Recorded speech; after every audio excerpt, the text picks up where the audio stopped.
నౌబాతు పహడ్ మీదకెక్కుతున్న నీరజ తనకి ఎదురైన నల్ల కళ్ళజోడు, చెవుల మీద నుంచి సిల్కు కర్చీఫు ధరించిన ఆ నవనాగరిక యువతిని దాటి రెండడుగులు ముందుకు వేసి కూడా ఎందుకో అనుమానం వచ్చి వెనక్కి తిరిగి చూసింది. సరిగ్గా అదే సమయంలో ఆ యువతి కూడా కళ్ళజోడు తీసి వెనక్కి తిరిగి నీరజకేసి చూసింది. వెంటనే నీరజ ఆశ్చర్యంతో, అరే, నువ్వా సురేఖ? ఇంకా ఎవరో అనుకున్నాను అంది. సురేఖ కూడా, ఎవరు? నీరజా అంటూ వెనక్కొచ్చింది. నువ్వు హైదరాబాద్ ఎప్పుడొచ్చావు అంది నీరజ సురేఖ భుజం మీద చేయి వేసి. నేనొచ్చి నెలయిందిలే. నువ్వు? నేనిక్కడేగా, ఎంఏ చదువుతున్నా.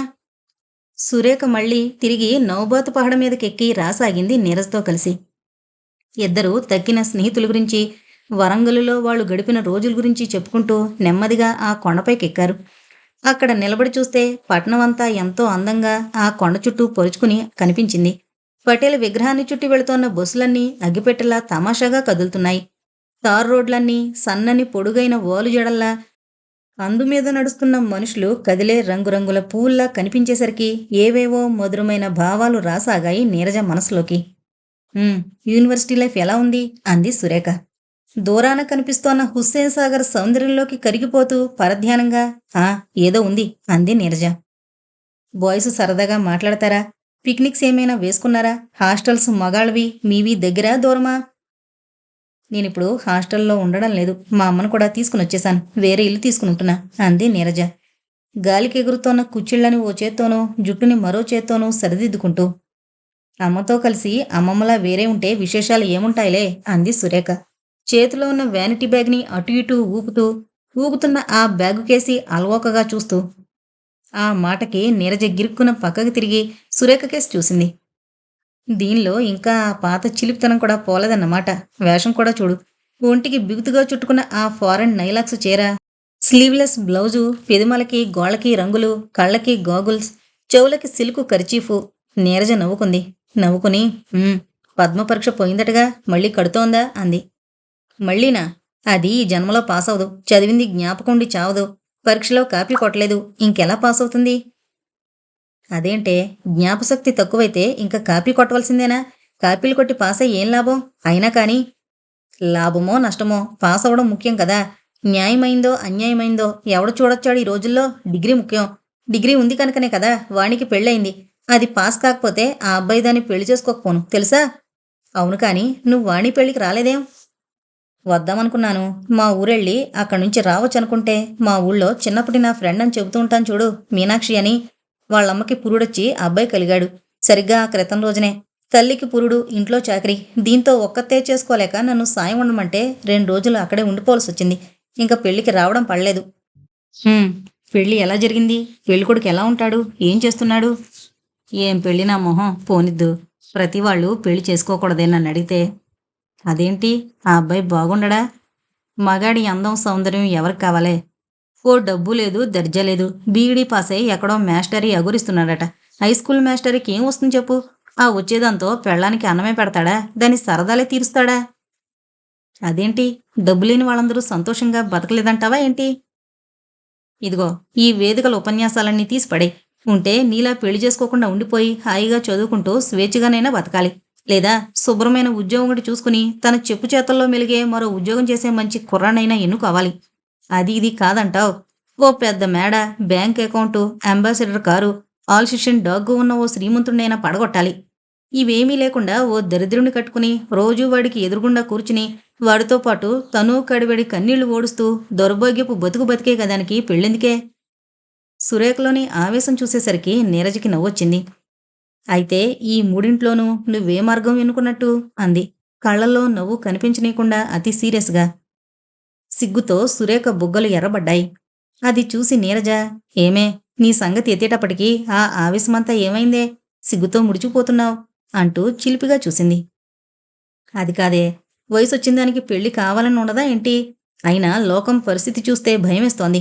వేలకు వేలు కట్నాలు పోసి మంచి సంబంధం చేసుకునే స్తోమత లేదు. అలాగని చూస్తూ చూస్తూ దారిన పోయేవాణ్ణి కట్టుకోనూ లేను. నీరజకి సురేఖ మాటలు వింటే జాలేసింది. అందుకే సానుభూతిగా, డబ్బు లేకపోతే ఏం, నీకు అందముంది. అది కావలసినవాడు నీకొస్తాడు అంది భుజం మీద చెయ్యేస్తూ. సురేఖ నిట్టూర్చి, అందం, దూరం నుంచి చూడ్డానికైతే అందమైన అమ్మాయిలు కావాలి కానీ పెళ్లి చేసుకోవడానికి మళ్ళీ సామాన్యమైన వాళ్లే కావాలి ఈ మగాళ్ళకి. అయినా అందమైన భార్యని వివాహం చేసుకునే ధైర్యం ఎంతమందికుందే అంది. సురేఖ మాటలు నీరజకి వింతగా వినిపించాయి. నీ ఊహలకి తగ్గవాడు నీకు రాడు. ఓ మోస్తరైన వాణ్ణి నువ్వు చేసుకోవు. మరి ఏం చేస్తావు? నాలాగా ఉండిపోకూడదు హాయిగా పెళ్లి చేసుకోకుండా. అంతా నీలా ఉండగలరా? అయినా నువ్వు మాత్రం ఏదో పట్టుదల కోసం పెంకితనంగా ఉండిపోయావు కానీ, పెళ్లి కాని ఇబ్బందుల్ని అప్పుడప్పుడు నువ్వు మాత్రం పడ్డం లేదా? నీరజ ఆలోచిస్తూ ఏం సమాధానం చెప్పలేదు. ఎదిగిన మనలాంటి ఆడపిల్లలకి ఒక్కొక్కరికి ఒక్కొక్క సమస్య ఉందే. కావలసిన వాడు రాడు, వచ్చినవాడు మనకి నచ్చడు. భేదవాణ్ణి చేసుకుని వాడితో దరిద్రం అనుభవించలేం. మనం ఏ బిఏనో పాస్ అవడం వల్ల ఏ ఎంఏయో డాక్టరో ఇంజనీరో కావాలనే కోరిక గాఢంగా బలపడి మామూలు బిఏ బిఎస్సీలు మన కంటి కానరు. చదువు సంస్కారం లేని వాడి కంటే బీదవాడే నయమనిపిస్తోంది ఒక్కొక్కప్పుడు. ఇలా ఎటో నిర్ణయించుకోలేక వచ్చిన సంబంధాలన్నింటినీ తోసిపుచ్చుతూ ఉంటే రోజులు గడిచిపోతుంటాయి. మనకి వయసు పెరిగిపోతూ ఉంటుంది. ఈలోగా కాలక్షేపానికి ఉద్యోగమో పై చదువో పెట్టుకున్నామో మనకింక అసలు పెళ్ళవదు. ఉద్యోగం వల్ల వచ్చిన స్వేచ్ఛ, చదువు వల్ల వచ్చిన విజ్ఞానం మనల్ని తీసుకెళ్లి ఏ తాటిమూలలోనో కూర్చోబెట్టి తలవంచి మెళ్ళో తాళి కట్టించుకోవడానికి మొరాయించేటట్లు చేస్తాయి. అప్పటికే 30 35 వచ్చిన మనల్ని ఎవడు చేసుకుంటాడు? చేసుకుంటే ఏ రెండో పెళ్లివాడో చేసుకోవాలి అంతే. లేదా ఆ జన్మాంతం అవివాహితులుగా ఉండిపోవాలి. సురేఖ ఇలా చెప్పుకుపోతున్నంతసేపు నీరజ ఆమె మొహంలోకి చూస్తూ శ్రద్ధగా వింటూ ఇది జీవితాన్ని బాగానే అర్థం చేసుకుంది అనుకుంది. లోకంలో ఇన్ని రకాలుగా ఇన్ని అంతస్తుల్లో ఉన్న మగవాళ్ళని చూస్తుండేసరికి ఎవరితోటో ఒకరితోటి సరిపెట్టుకునే ఓర్పు మనలో ఉండదు. దానికి తోడు వయసు పెరగడం వల్ల విచక్షణా జ్ఞానం, చదువు ఎక్కువ కావడం వల్ల ప్రపంచ జ్ఞానం ఇవి రెండూ బాగా వచ్చి మన ఊహలకి రెక్కలు తొడుగుతాయి. ఇంక దాంతో మనకి ఏ పెళ్ళికొడుకు నచ్చడు. అందుకే మన పెద్దవాళ్ళు వయసు రాకముందే పెళ్ళిళ్ళు చేసుకుని అంతటితో చదువు ఆపేసేవారు. ఒక రకంగా చూస్తే వాళ్లే గడుసు వాళ్లేమో అనిపిస్తోంది. మనలాగా వాళ్ళకి మెదడుని మండించేసే ఆలోచనలు లేవు, కలలు బద్దలు కొట్టుకునే సమస్యలు లేవు. వాళ్ళని చూసి అజ్ఞానంగా బతుకుతున్నారంటాం కానీ జ్ఞానం వచ్చి మనకేం తెచ్చింది? నన్నడిగితే మన సంఘంలో బాల్య వివాహాలే నయం. నీరజ అదిరిపడింది. నీకేమన్నా మతిపోయిందేమిటి? వెలుగులోకి ముందుకు పోవడం కష్టంగా ఉంది కనుక వెనక్కి చీకట్లోకి పోదామనడం ఏం తెలివి? దారి బాగాలేకపోతే బాగు చేసుకోవాలి. సంఘం సరిగ్గా లేకపోతే దాన్ని సరిగ్గా తీర్చిదిద్దుకోవాలి అంది నీరజ. మన బతుకొకటి దిద్దుకోలేకపోతున్నాం, ఇంకా సంఘాన్ని దిద్దుతాం నిట్టూర్చింది సురేఖ. సరే, ఈ ఉపన్యాసాలకేం గాని ఇప్పుడు నువ్వేం చేస్తున్నావు? ఈ నెలల నుంచి హైదరాబాద్లో ఎక్కడుంటున్నావు ఏంటి కదా? నేను అప్పుడే వరంగల్లో మనం చదువుకునేటప్పుడే type higher, shorthand lower pass అయ్యాను కదా. ఈ ఊళ్ళో ఏదైనా స్టెనో పోస్ట్ దొరుకుతుందేమో అని ప్రయత్నిస్తున్నాను ఈ నెలల నుంచి. ఏవో 4 5 చోట్ల వచ్చేలా ఉంది. కానీ మా పిన్నిగారు అమ్మాయి ఇవేం వద్దులేదు, మా ఆఫీసులో వచ్చే నెల స్టెనో పోస్టు ఖాళీ అవుతుంది, అక్కడ చేరుదు గాని అంటూ ఇవేం పన్నీయడం లేదు. ఇప్పుడు నేను వాళ్ళింట్లోనే ఉంటున్నానులే. అయితే అమ్మాయి గారు ఈ నెలల నుంచి హైదరాబాద్ అంతా ఓ చుట్టు చుట్టేశారన్నమాట ఉద్యోగం వేటలో. అన్నట్టు ఈ తిరగడంలో నాకు రోజున మన క్లాస్మేట్ శాస్త్రి కనిపించాడు. అదేనే మనం బీజీ షా అని చెప్పుకుని నవ్వుకునేవాళ్ళం. శాస్త్రి పేరు వినగానే నీరజకి ఒక్కమారు రామప్ప గుడి సంఘటన గుర్తుకొచ్చి ఒళ్లంతా జల్లుమంది. ఆ రోజున జరిగిందంతా జ్ఞాపకొస్తుంటే ఆలోచిస్తూ ఆ మట్టునే ఉండిపోయింది. అతను భలే ఉన్నవాళ్లా ఉన్నాడే. ఇక్కడో మంచి మేడ అద్దెకి తీసుకోవాలనుకుంటున్నాడట. ఏదో బిజినెస్ పెడతాడట. ఈ మధ్య 2 3 మంచి కావ్యాలు రాశాడట. వాటికి 7 సాహిత్య అకాడమీ అవార్డు కూడా రావచ్చట. అందుకేదో కొంత ప్రయత్నం కూడా చేస్తున్నాడట.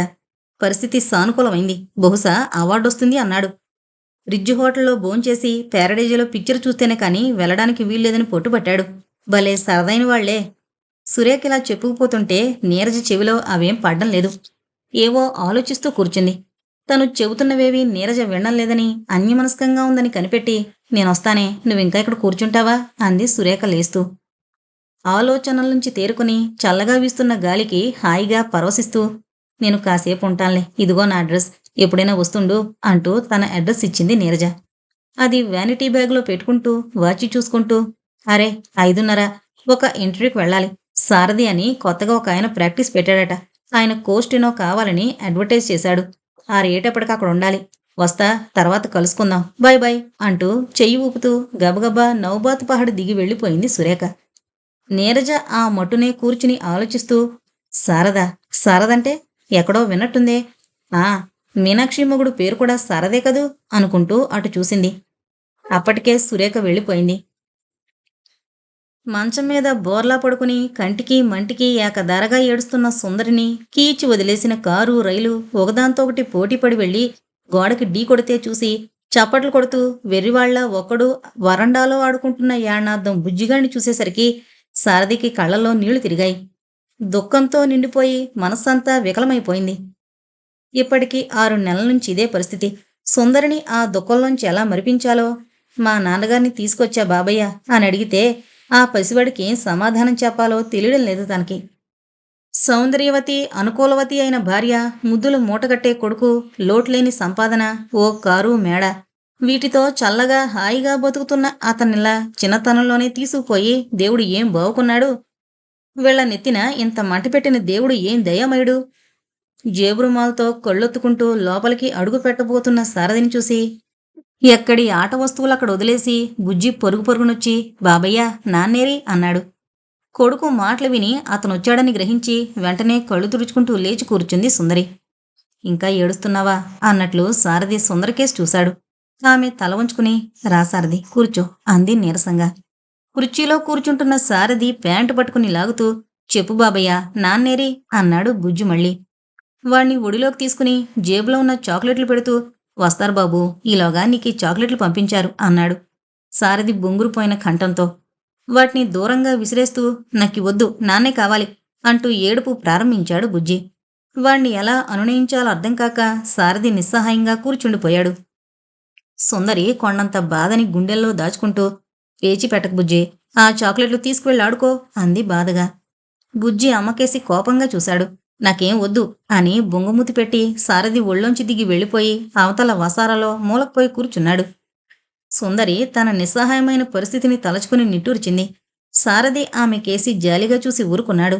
ఇద్దరూ మౌనంగా ఎవరి ఆలోచనల్లో వాళ్ళుండిపోయారు. కొంతసేపయ్యాక సారథి తలెత్తి సుందరికేసి ఒక్క విషయం అన్నాడు తడబడుతూ. ఏంటన్నట్లు చూసింది సుందరి. బుజ్జి కోసమేనా మీరిలా బాధపడ్డం మానాలి. సుందరి మాట్లాడలేదు. ఎన్నాళ్ళు విచారిస్తే మాత్రం అతను తిరిగొస్తాడా? ఈ మాటలంటున్నప్పుడు సారథి కంఠం వణికింది. కాసేపాగి మళ్ళీ అన్నాడు. ఈ బాధ తీసి పారేలేందే, కానీ మనసు రాయి చేసుకోవాలి మరి. ఏం చేస్తాం బుజ్జి కోసం. ఇప్పటికే వాడు బెంగ పెట్టుకున్నాడు. మీరు కూడా ఇలా అహర్నిశలు మంచం మీద పడుకుని బాధపడుతూ వాణ్ణి దగ్గరగా తీయకపోతే ఆ పైన గొంతు బొంగురుపడి ఆగిపోయాడు సారథి. తల వంచుకుని వింటున్న సుందరి కళ్లల్లోంచి 2-3 కన్నీటి చుక్కలు నేలమీద రాలాయి. నిజానికి దురదృష్టం నాది కూడాను. తమ్ముడు కంటే ఎక్కువగా చూసుకునేవాణ్ణను. ఈవేళ నేను అప్రెంటిస్ పూర్తి చేసి ప్రాక్టీసు పెట్టుకున్నందుకు అతనుంటే చూసి ఎంత ఆనందించును అని తనలో తను అనుకున్నట్లు పైకన్నాడు సారథి. దాంతో సుందరికి ఆ రోజున తన భర్త చనిపోతూ అన్న మాటలు జ్ఞాపకం వచ్చాయి. బుజ్జి జాగ్రత్త, సారథి నాకు తమ్ముడు కంటే ఎక్కువ. ఈ బాధలో నువ్వేం చూసుకోలేవని బ్యాంక్ అకౌంటు, ఇన్సూరెన్స్ పాలసీలు, ఫిక్స్డ్ డిపాజిట్లు అన్నీ అతని పేరు రాయించాను. అన్నీ అతను చూస్తాడు, బాధపడకు. ఏం చేయను, నిన్ను బుజ్జిని వదిలి నాకు మాత్రం చనిపోవాలనుందా? నీకింత చిన్న వయసులోనే అన్యాయం. సుందరి చేతుల్లో మొహం కప్పుకుని వెక్కి వెక్కి ఏడవసాగింది. సారథి తొట్రుపడుతూ కుర్చీలోంచి లేచి ఆమెకి దగ్గరగా వెళ్లి నుంచుని వద్దు, ఇంక మరిచిపోండి. బుజ్జికి మీరు ఏడుస్తున్నట్టు వినిపిస్తోంది. ఎందుకు అర్థం కాక వాడు అల్లాడిపోతాడు అన్నాడు ప్రాధేయపూర్వకమైన కంఠంతో. గట్టిగా ఏడవడానికి కూడా నాకు ఆంక్షలేమిటి సారథి అంటూ బోరుమంది సుందరి. సారథికి ఏం చెయ్యాలో ఎలా అనునయించాలో తోచక కాళ్ళు చేతులు ఆడలేదు. ఇంతలో వాళ్ళమ్మ కంఠం విని బుజ్జి లోపలికొచ్చాడు. వస్తూనే బిక్కమొహం వేసుకుని వాళ్ళమ్మని కుదుపుతూ ఏడుస్తున్నావమ్మా, అడగంలే, ఇంకెప్పుడు నాన్న గురించి అడగంలే ఏం అన్నాడు. బుజ్జి అంటూ వాణ్ణి తీసుకుని గుండెలకు హత్తుకుని గొల్లుమంది సుందరి. సారథి గుండె తరుక్కుపోయింది. ఆ సమయంలో సుందరిని ఓదార్చడం కంటే ఏడవనీయడమే మంచిదనిపించింది. బాధపడితే కొంత మనసైనా తేలిక పడుతుంది. కాసేపయ్యాక బుజ్జిని కిందకి దింపి కళ్ళు తుడుచుకుని నిన్న మొన్న రాలేదేం సారథి అంది సుందరి. ప్రాక్టీసు కొత్త కదా, ఏదో పని ఉండిపోయింది. గుమస్తా మంచివాడు దొరికాడు కానీ స్టెనో మంచిది దొరకలేదు. అందువలన టైపు దగ్గర నుంచి నేనే చేసుకోవాల్సి వస్తోంది. కొత్తలోనే స్టెనో ఎందుకు, ప్రాక్టీస్ పెరగని అంది సుందరి. ప్రాక్టీస్కేం లోటు లేదు. అన్నయ్య గారి వర్కు, కేసులు అన్నీ నాకే వచ్చాయి. కానైతే ఆ గుమస్తా స్టెనో వాళ్ళిద్దరే పెద్ద ప్లేటర్ దగ్గరికి వెళ్ళిపోయారు. నువ్వు అద్దెకొన్నింట్లోనే నా ఆఫీసు ప్రస్తుతం అక్కడే పెట్టాను. త్వరలోనే మార్చాలి. అది సరిపోయేలా లేదు. నీకేంటో చాదస్తాం. ఇంతిల్లు మేమేం చేసుకుంటాం? ఓ పక్కన నువ్వు ఉండొచ్చు. నీ ఆఫీసు పెట్టుకోవచ్చంటే వినం. ఇంతిల్లు బోరుమంటూ ఉంటే నాకు భయంగానే ఉంటుంది. ఏదో నువ్వు కూడా పక్కనొచ్చుండి నీ భార్యని తీసుకొస్తే ఆమెతోనైనా నాకు కొంత కాలక్షేపం అయ్యుండేది. ఎప్పుడు తీసుకొస్తావు నీ భార్యని? సూటిగడిగిన ఈ ప్రశ్నకి సారథి ఏం సమాధానం చెప్పలేదు. అతని మనసులోనూ ఈ విషయం ఈ 5, 6 నెలల నుంచి నలుగుడు పడుతూనే ఉంది. మీనాక్షిని తను కావాలని ఓ రకంగా ప్రేమించి చేసుకున్నట్లే. పెళ్లికి ముందు, పెళ్లిలోనూ, ఆ తర్వాత కూడా తను ఒక అపురూపమైన స్త్రీని వివాహం చేసుకున్నట్టు, తనెంతో అదృష్టవంతుడైనట్టు భావించాడు కూడా. ఆమెను వదిలి తను ఒక్క క్షణం ఉండగలనా అని కూడా అనుకున్నాడు. అయితే ఆ తర్వాతే తనకి క్రమంగా తెలిసొచ్చింది. ఆమె మాటల ద్వారానూ, ఉత్తరాల ద్వారానూ కూడా ఆమె తన మావయ్యని గాఢంగా ప్రేమిస్తోందన్న సంగతి. ఎంతగా ప్రేమించకపోతే తనకి రాసిన ప్రతి ఉత్తరంలోనూ అతని గురించి అంతలా ప్రస్తావిస్తుంది. అక్కడికి తను 1, 2 జవాబుల్లో చిరాకు పడుతూ రాశాడు. మరి అర్థం చేసుకోలేదో, లేక కావాలనే రాస్తుందో ఏమో ప్రతి మాటు 4, 5 పేజీల ఉత్తరం రాయడం. అందులో 1, 2 పేజీలు కేవలం అతగాడి ప్రశంసలతోటే నింపడమును. అంతటి గొప్పవాడు, తెలివైనవాడు, మంచివాడే అయితే అతన్నే పెళ్లి చేసుకోపోయిందా? తనని చేసుకుని తన దగ్గరెందుకు అతన్ని పొగడ్డం? ఆ మాట ఘాటుగా రాయాలని 1, 2 మాటలు అనుకున్నాడు కూడా. కాని ఆమెకు సిగ్గు లేకపోతే పోయింది. తనకు లేదు. ఏమని రాస్తాడు? ఎలా రాస్తాడు? అలా పస్తాయించే ఊరుకున్నాడు. అందుకే మీనాక్షి రాస్తున్న ఉత్తరాలకి జవాబు రాయడం కూడా మానుకున్నాడు. ఈ సంగతేదో పూర్తిగా తేలిన తర్వాతే కాపురం పెట్టొచ్చు. లేకపోతే అప్పటికెలా చేయవలసొస్తే అలా చేద్దాం అనే ఉదాసీనతోటే ఉంటూ వచ్చాడు. సుందరి తనని ఈ విషయం 1, 2 సార్లు అడిగింది. నీ భార్యను తీసుకురావేం? ఈయనకి అప్పుడు జబ్బుగా ఉండడం వలన మేం పెళ్లికి రాలేకపోయాం. అందువల్ల ఆ అమ్మాయిని చూడలేదు. మాకెవళ్ళకి చూపించకూడదనా కాపురం పెట్టలేదు అని. ప్రతి మాటు ఏదో ఒక వంక పెట్టి మాట తప్పిస్తూ వచ్చాడే కాని మనసులో అప్పుడప్పుడు అనిపిస్తూనే ఉండేది. పోనీ మీనాక్షిని తీసుకొస్తేనో అని. కాని వెంటనే మీనాక్షి కబుర్లు, ఉత్తరాలు, వాటిలో శ్రీనివాసు గురించి ఉత్సాహంతో చేసిన ప్రస్తావన జ్ఞాపకం వచ్చి మనస్సంతా విరక్తయిపోతుంది. అందుకే సుందరడిన ప్రశ్నకి సూటిగా సమాధానం చెప్పలేక మాట్లాడక ఊరుకున్నాడు సారథి. ఏం పెళ్లిలో వాళ్ళకి మీకు తగులొచ్చాయా? అంది సుందరి. అబ్బే అవేం లేవు. ఆ పిల్ల రానంటోందా? ఉహుం. మరి? అబ్బే ఏదో వ్యక్తిగతమైన అదే కొంచెం లైఫ్లో సెటిల్ అయ్యాక తీసుకొద్దామని. సారథి సమాధానం వినేసరికి సుందరికి నవ్వొచ్చింది. కాని తనకొచ్చిన కష్టం జ్ఞాపకం వచ్చేసరికి ఆ నవ్వే విషాదంగా మారిపోయింది. అది కాదయ్యా, ఆ అమ్మాయిని తీసుకొస్తే నాకు కొంత కాలక్షేపంగా ఉంటుందని అసలే పొద్దు గడవక మతిపోతోంది అంది సుందరి బాధగా. నేనందుకే కదా ఎన్నిసార్లు చెప్పాను బిఏకి కట్టమని. కాలక్షేపం అవుతుంది. ఏవో కొన్ని విజ్ఞాన విషయాలు తెలియడం వల్ల మనసుకి కొంచెం స్థైర్యము చిక్కుతుంది. నిజమే. కానీ ఈ స్థితిలో నన్ను ఎక్కడికి వెళ్ళి చదువుకోమంటావు చెప్పు? లేదా టీచర్ని ఇంటికి రమ్మంటే వస్తారో రారో? వచ్చినా అదెలా ఉంటుందో? ఇవన్నీ ఆలోచించే నువ్వన్ని మాటలు చెబుతున్నా ఊరుకుంటూ వచ్చాను. అసలు నన్నడిగితే బిఏ పాస్ అవడానికి టీచర్ అక్కర్లేదు. పుస్తకాలు, గైడ్లు చదివితే చాలు. అంతగా ఎక్కడైనా తెలియకపోతే నేను చెబుతూ ఉంటాను. నువ్వా? ఏం నాకు ఖాళీ ఉండదనా? ఏదో గంట ఖాళీ చేసుకుని మీకు చెబుతాను సరా? అయితే సరే. కానీ ఒక్క షరతు. మరి నాకు నువ్వు టీచరువైతే నన్ను నువ్వు ఏమండి అనడం మానేయాలి. అలాంటి ఎబ్బెట్టుగా ఉంటుంది. పైగా ఏమండి అని పిలిచే టీచర్ అంటే స్టూడెంట్‌కి భయం బొత్తిగా ఉండదు. భయం, క్రమశిక్షణ లేకపోతే చదువెలా వస్తుంది? సారథి నవ్వుకుని సరే అన్నాడు.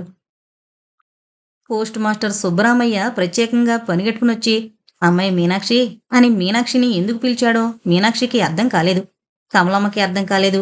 రంగనాథం పోయిన తర్వాత 2 రోజులకొకసారైనా వచ్చి వాళ్ళ మంచి చెడ్డలను తెలుసుకుని వెళుతున్నాడు. అవసరమైతే కమలమ్మతో ఓ 10, 15 నిమిషాలో పిచ్చాపాటి మాట్లాడడం.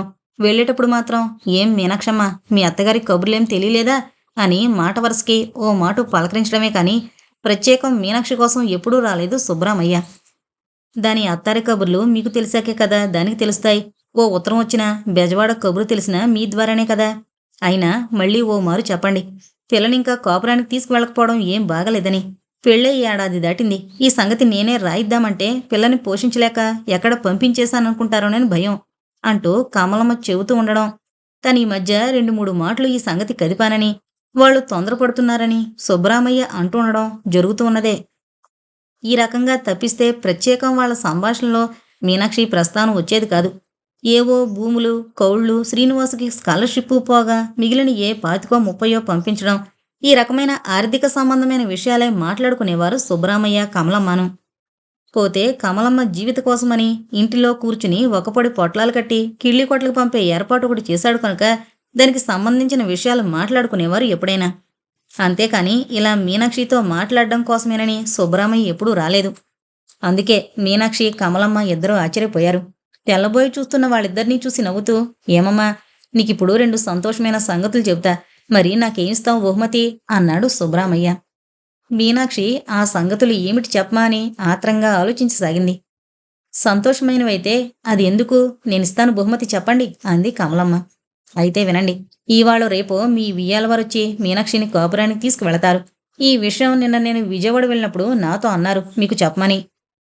ఈ వార్త మీనాక్షికి ఎంతో సంతోషాన్ని, చెప్పలేనంత ఆనందాన్ని కలిగిస్తే కమలమ్మకి ఓ విధంగానూ మనశ్శాంతిని, ఓ రకంగా కొంత ఆరాటాన్ని కూడా కలిగించింది. ఇన్నాళ్ళు తనకి చేతికి ఆసరాగా ఉంటూ అది ఇంట్లో నడయాడుతోంది కనుకే బాలింతరాలుగా తను లేవలేకపోయినా, ఏ పని చేసుకోలేకపోయినా గడిచిపోతోంది ఈ 10-11 నెలల నుంచి. ఇంట్లో సందడి ఆ మాత్రమూ లేకపోతే ఈ పసిగుడ్డుతో తన ఇంట్లో ఎలా గడపగలదు? అస్తమాను గడిచిన జీవితం, పోయిన భర్త, ఆయన తాలూకా జ్ఞాపకాలు తనని వెన్నాడుతూ ఉంటే తనది ఎలాగైనా కొంచెం ఆవేశమైన స్వభావం. బాధొచ్చినా, ఉద్రేకం వచ్చినా ఆపుకోలేదు. అలాంటి సమయాల్లో తనని పూర్వం ఆయన ఆదుకుంటే ఇప్పుడు మీనాక్షి ఆదుకుంటోంది.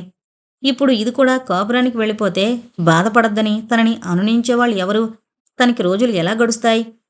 ఈ ఆలోచనలతో కమలమ్మ ఆమట్టునే ఉండిపోయింది. ఇక రెండో సంగతి ఏంటంటే అంటూ జేబులోంచి కవర్ తీసి నవ్వుతూ మీనాక్షికిచ్చాడు సుబ్బరామయ్య. దస్తూరి చూడగానే మీనాక్షి సంతోషంతో తబ్బిబ్బు పడిపోయి కవర్ తీసుకుని గదిలోకి పరిగెట్టి తలుపు గడియ వేసుకుని కవర్ చించింది వేగంగా కొట్టుకుంటున్న గుండెలతో. ఎన్నాళ్ళకి రాశారు ఉత్తరం? వారానికి 10 రోజులకి తను రాయడమే కాని ఆయన దగ్గర నుంచి జవాబొచ్చి 7-8 నెలలు కావస్తోంది. రోజు ఈ రోజు కోసం ఎదురు చూసి చూసి కళ్ళు కాయలు కాసిపోయాయి. ఏం రాశారో? ఎంతో ఉత్సాహంతోటి కవరు విప్పిందల్లా అందులో ఉన్న 4 పంక్తులు చూసి నీరుగారిపోయింది మీనాక్షి. ఆ రాసిన కాస్తలోనైనా ఓ ఆదరణ, ఆప్యాయత లేదు. కేవలం పొడిగా, మీదుమిక్కిలి నిష్ఠూరంగా ఉంది ఉత్తరం. మళ్ళీ చదివింది ఆ ఉత్తరం. మీనాక్షికి, నువ్వు ఖాళీగా కూర్చుని తెగ రాసేస్తున్న ఉత్తరాలు అందుతున్నాయి. వాటిలో అనవసరమైన గొడవ చాలా రాస్తున్నావు.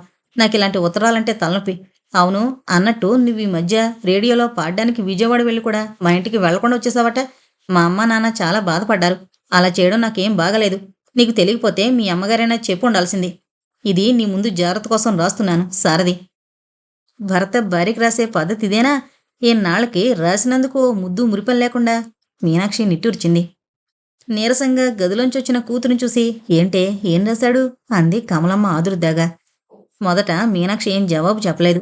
ఆ తర్వాత ఏం అడిగింది వినిపించలే, సమాధానం చెప్పవే అని కమలమ్మ గద్దించేసరికి ఏం లేదు, విజయవాడ వెళ్ళినప్పుడు మా ఇంటికి వెళ్లకుండా ఎందుకొచ్చేసావంటూ రాశారు అంది మీనాక్షి విసుగ్గా.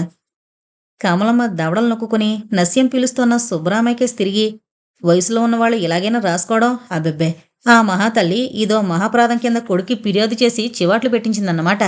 ఆ అబ్బాయి తల్లి ఎలా చెబితే అలా నడుచుకునేవాడని మళ్ళీ ఓ మాట అర్థమైంది. బట్టలు కుట్టించుకోమనిచ్చిన డబ్బు గిరాటేసి వెళ్ళిపోయిన రోజునే నేను అనుకున్నాను ఇది తల్లి చేసిన బోధ, ఆ ప్రకారం ఇతను నడుచుకున్నాడని. సరే, ఇంకేం, ఇప్పుడు పూర్తిగా తెలిసింది. చూసారటండి అంది గడగడ 4 ముక్కలు. సుబ్బరామయ్య పై మీద కండువా దులిపి భుజం మీద వేసుకుంటూ బాగానే ఉంది అంటూ వెళ్ళిపోయాడు ఇంకేమనాలో తెలియక. ఎందుకే ఆవిడ్ని అలా అంటావు? మా అత్తగారు అలాంటిది కాదు. పైగా నువ్వు వద్దన్నావనే ఆ రోజున వాళ్ళింటికి వెళ్ళలేదు. నీ మూలానే ఇదంతా వచ్చింది అన్న కూతురు మీదకి రై రైమంటూ వచ్చి నోటికొచ్చినట్టల్లా తిట్టేసి తనని 4 తిట్టుకుని ఏడుస్తూ కూర్చుంది కమలమ్మ. ఆ మర్నాడు అనుకున్న ప్రకారం కామేశ్వరరావు, సుబ్బలక్ష్మి వచ్చారు. మామూలు యోగక్షేమాలు కబుర్లయ్యాక అలా ఓ మాటు వెళ్ళి సుబ్బరామయ్యని పలకరించొస్తానని కామేశ్వరరావు వీధిలోకి వెళ్ళాడు. చంటివాడికి నీళ్లు పోసి బట్టలు వేస్తోంది కమలమ్మ. గ్లాసులు, చెంబులు తోమి కడుగుతోంది మీనాక్షి. వాళ్ళు చాలా లేమితో బాధపడుతున్నారని గ్రహించి ఇన్నాళ్ళు కోడల్ని ఇక్కడే ఉంచేసినందుకు పశ్చాత్తాపడింది తనలో తాను సుబ్బలక్ష్మి. తనేం చేస్తుంది? ఆడదానమాట చెల్లుబడుతుందే. అయినా 4 రోజులకోమారు భర్త చెవిన ఇల్లు కట్టుకుని పోరుతూనే ఉంది. ఈ ఏడాది నుంచి కోడల్ని కాపురానికి తీసుకుని వద్దామని. సారథి హైదరాబాద్ నుంచి రాని, వాణ్ణి పంపించి తీసుకురమ్మందాం. 4 రోజులు ఇక్కడ అట్టే పెట్టుకుని ఆ తర్వాత ఏకంగా హైదరాబాదులో వాళ్ళిద్దరి కాపురం ఏర్పాటు చేయొచ్చు అంటూ తాసర్యం చేస్తూ వచ్చారాయన. ఎన్ని నెలలైనా వాడు రావడం కనిపించదు. ప్రతి నెల ఏదో వంక పెడుతూనే ఉన్నాడు. ఇక లాభం లేదని ఏమైనా సరే పిల్లని ఈ నెలలో కాపురానికి తీసుకురావాల్సిందే అని తాను గట్టిగా పట్టుబట్టడం వల్లే ఆయన ఈ మాత్రమేనా శ్రద్ధ పట్టి బయలుదేరారు. ఇలా అనుకుని మీనాక్షిని చూసేసరికి పాత చీర కట్టుకుని మెళ్ళో నల్లపూసలు పుస్తెల తాడు తప్ప ఏం లేకుండా కళ్ళల్లో ప్రాణాలు పెట్టుకుని పేద ముత్తైదువుల చెంబులు గ్లాసులు కడుగుతూ కనిపించింది. తన కోడల్ని ఆ స్థితిలో చూసేసరికి సుబ్బలక్ష్మికి మనసులోంచి ఏదో ఆవేదన పుట్టుకొచ్చి దగ్గరగా వెళ్ళి వెన్ను మీద చేయి వేసి ఆప్యాయంగా నిమురుతూ, ఏమే, ఒంట్లో బాగలేదా? ఇలా చిక్కిపోయేవేమిటి? పెళ్ళికి ఎలా ఉండేదా నువ్వు బంతిలాగా? చెంబులు నువ్వు కడుగుతున్నావు, పని మనిషి లేదా? అవును, మెళ్ళో ఆ 2 పేటల గొలుసుండేది ఏది? అంది. ఆ అత్తగారు అడిగిన వాటన్నింటికీ మీనాక్షి ఒక పక్క నుంచి సౌమ్యంగా ఇంకా సమాధానాలు చెబుతూనే ఉంది. ఇంతలో చేతిలో ఉన్న పనొదిలేసి గబగబా కమలమ్మ అక్కడికొచ్చింది రుసరుసలాడుతూ.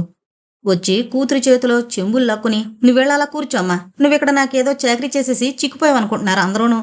తెగిపోయినా సరే ఏ పిన్నో పెట్టుకుని మెళ్ళో వేసుకోమన్నా గొలుసు. నా దరిద్రానికి తోడు నీ మెళ్ళో గొలుసు కూడా కనిపించకపోయేసరికి ఎవరు ఎన్నని అనుకుంటారు అంది గబగబా. అంత విసురుగా వియ్యపురాలు 4 మాటలు అనేస్తుంటే సుబ్బలక్ష్మి నిర్ఘాంతపడి చిన్నబుచ్చుకుని ఉండిపోయింది. ఇంతకీ తనన్నదానిలో తప్పే ఉంది? ఆ మాత్రం కోడలి మంచి చెడ్లు తను వాకప్ చేయకూడదా? అందుకని మీనాక్షి మీద పెట్టి తనని ఇలా జాడించేస్తుందా? తనకి జవాబు చెప్పడం అలవాటు లేదు, చేత కాదు. అయినా ఈవిడి చేత చివాట్లు తినడానికి కాకపోతే తనెందుకొచ్చినట్టు మతిలేక కాని. ఆ అత్తగారిలా కినురాలై ఉండిపోవడంతో మీనాక్షి మనసు చివుక్కుమంది. అలా మాట్లాడినందుకు కమలమ్మకేసి కోపంగా చూసి సుబ్బలక్ష్మి వంక తిరిగి నెమ్మదిగా, రండత్తయ్య, మన హాల్లో కూర్చుందాం, ఈ పని మా అమ్మ చేసుకుంటుంది అంటూ తాత్కాలికంగా ఆమె మనసుకి ఉపశమనం కలిగించేలా మాట్లాడుతూ హాల్లోకి తీసుకువెళ్ళింది. వాళ్ళు హాల్లో చెప్పుకుంటున్న కబుర్లన్నీ కమలమ్మ చెవిన పడుతూనే ఉన్నాయి. ఏమే మీనాక్షి, ఆ అబ్బాయి దగ్గర నుంచి ఉత్తరాలొస్తున్నాయా? కాసేపు మీనాక్షి దగ్గర నుంచి ఏ సమాధానం రాలేదు. ఆ తర్వాత నెమ్మదిగా తడబడుతూ, అప్పుడప్పుడు రాస్తున్నారు అంది. ఆ సమాధానం వినిపించేసరికి వంటింట్లో పనిచేసుకుంటున్న కమలమ్మకి అరికాలమంట నెత్తికెక్కింది. తనలో తను వికరింపుగా, ఆ రాస్తున్నాడు, రాయకం 8 నెలలకో ఉత్తరం, అప్పుడప్పుడు రాస్తుంటాడట, సిగ్గులేకపోతే సరి, ఇంకా గుట్టుగా గురించు. అసలు నువ్విచ్చిన లోకు వల్లే నిన్నాళ్ళు కాపురం తీసుకువెళ్లకుండా నాటకం ఆడుతున్నారు వీళ్ళు అంటూ విసుక్కుంది. అవును, నువ్వీ మధ్య రేడియోలో పాడ్డానికి విజయవాడ వచ్చావటగా అంది సుబ్బలక్ష్మి. ఆ ప్రశ్నకి మీనాక్షి ఇంకా ఏం సమాధానం చెప్పలేదు. మా అమ్మ వెళ్ళక్కర్లేదని చెప్పింది అంటూ ఈ వెర్రిముద్దు ఎక్కడ అనేస్తోందోనని భయపడుతూ కంగారుగా హాల్లోకొచ్చేసి, నేను తిరిగి రాగానే ఆ మాటే అన్నానండి. అదేంటే ఇంటికి వెళ్లకుండా వచ్చేస్తే మీ అత్తగారికి కోపం వస్తుందని. ఇప్పుడు చూడండి, మీకు సంజయ్ ఇచ్చుకోవాల్సి వచ్చింది, అత్తగాడికి జవాబు చెప్పుకోవాల్సి వచ్చింది. అమాయకత్వం అంటే ఇదే. కొందరు మగపిల్లలు కూడా తల్లి ఎంత చెబితే అంతగా ఉంటారు. పసుపు బట్టలతో ఇక్కడికి వచ్చినప్పుడు ఎంత ప్రయత్నించినా సారథి చేత 100 రూపాయలు పుచ్చుకునేలా చేయలేకపోయాం సోమండి అంది కమలమ్మ. ఓ పక్క నుంచి వ్యంగ్యంగా అంటూనే పైకి మాత్రం అతి సౌమ్యంగా కంఠం పెట్టి. ఆవిడ ధోరణి సుబ్బలక్ష్మికి ఏమాత్రం అర్థం కాలేదు. ఏంటా అతి గడుసుదనంగా సూటిపోటు మాటలు? జవాబైతే తను చెప్పలేదు, కానీ అంటున్నదేమిటో అర్థం చేసుకోలేదా? మీనాక్షికి కూడా తల్లి వరస ఏం బాగున్నట్లు అనిపించలేదు. ఒకమారు తల్లికేసి విసుగ్గా చూసి, మా అమ్మ మాట తీరే అంత మీరేమనుకోకండి అన్నట్లు అత్తగారికేసి ప్రాధేయపూర్వకంగా చూసింది. ఆ తర్వాత ఆ ధోరణి మార్చడం కోసం, రాధని బాబీని పాపం వదిలేసి వచ్చారేంటండి, ఇద్దరినీ తీసుకురావాల్సింది అంది మీనాక్షి. ఆ, వాళ్లే రాము అన్నారు. మా చెల్లెలు పిల్లలొచ్చి ఉన్నారులే ఇంట్లో 4 రోజుల నుంచి, వాళ్లతో ఆడుకుంటున్నారు. పైగా మనం ఈ సాయంత్రానికి తిరిగి వెళతాంగా అంది సుబ్బలక్ష్మి. ఏంటి ఈరోజే? ఏది మీరు పిల్లలు పెళ్ళయ్యాక వచ్చింది మాత్రం ఎప్పుడు? 2 రోజులుంటేనే కాని వీల్లేదు అంది కమలమ్మ. అప్పటికే మనసు వికలమైపోయిన సుబ్బలక్ష్మి, ఇంకా అలా అనకండి, మీనాక్షి ప్రయాణానికి కూడా సిద్ధం చేయండి, ఈ సాయంత్రం మాతో తీసుకువెళతాం అంది. అంత చొప్పునెలాగా? చలిమిడి చేసి పసుపు కుంకుమని సిద్ధం చేసి పంపొద్దు. మీనాక్షి మాటలో మాట జోక్యం చేసుకుని, ఇంకా ఈ రోజుల్లో ఆ పాత పద్ధతులు ఏంటమ్మా అంది. ఆ మాటకి సుబ్బలక్ష్మి సంతోషిస్తే కమలమ్మ కొరకొరా చూసింది. కమలమ్మ వరస కామేశ్వరరావు వచ్చేదాకా అలాగే ఉంది. భోజన సమయంలో అతనికి మీనాక్షి చేత వడ్డన చేస్తూ తను మాత్రం తలుపు చాటున నిలబడి అతనితో కష్టం సుఖం చెప్పుకోసాగింది. తనతో మాట్లాడిన తీరే వేరు, ఆయనతో మాట్లాడుతున్న పద్ధతే వేరు. వియ్యపురాలు గొంతులో ఎంత మార్పు కనిపిస్తోంది అంటూ విస్తుపోయింది సుబ్బలక్ష్మి. ఎప్పుడైనా తీరిక చేసుకునొచ్చి అప్పుడప్పుడు మమ్మల్ని చూసి వెళుతూ ఉండండి. మీ అండ చూసుకునే మేం ధైర్యంగా ఉంటున్నాం అని కమలమ్మ వియ్యంకుడితో దయనీయంగా చెబుతున్నప్పుడు సుబ్బలక్ష్మికి జాలి బదులుగా ఒక రకమైన ఈసడింపు కలిగింది.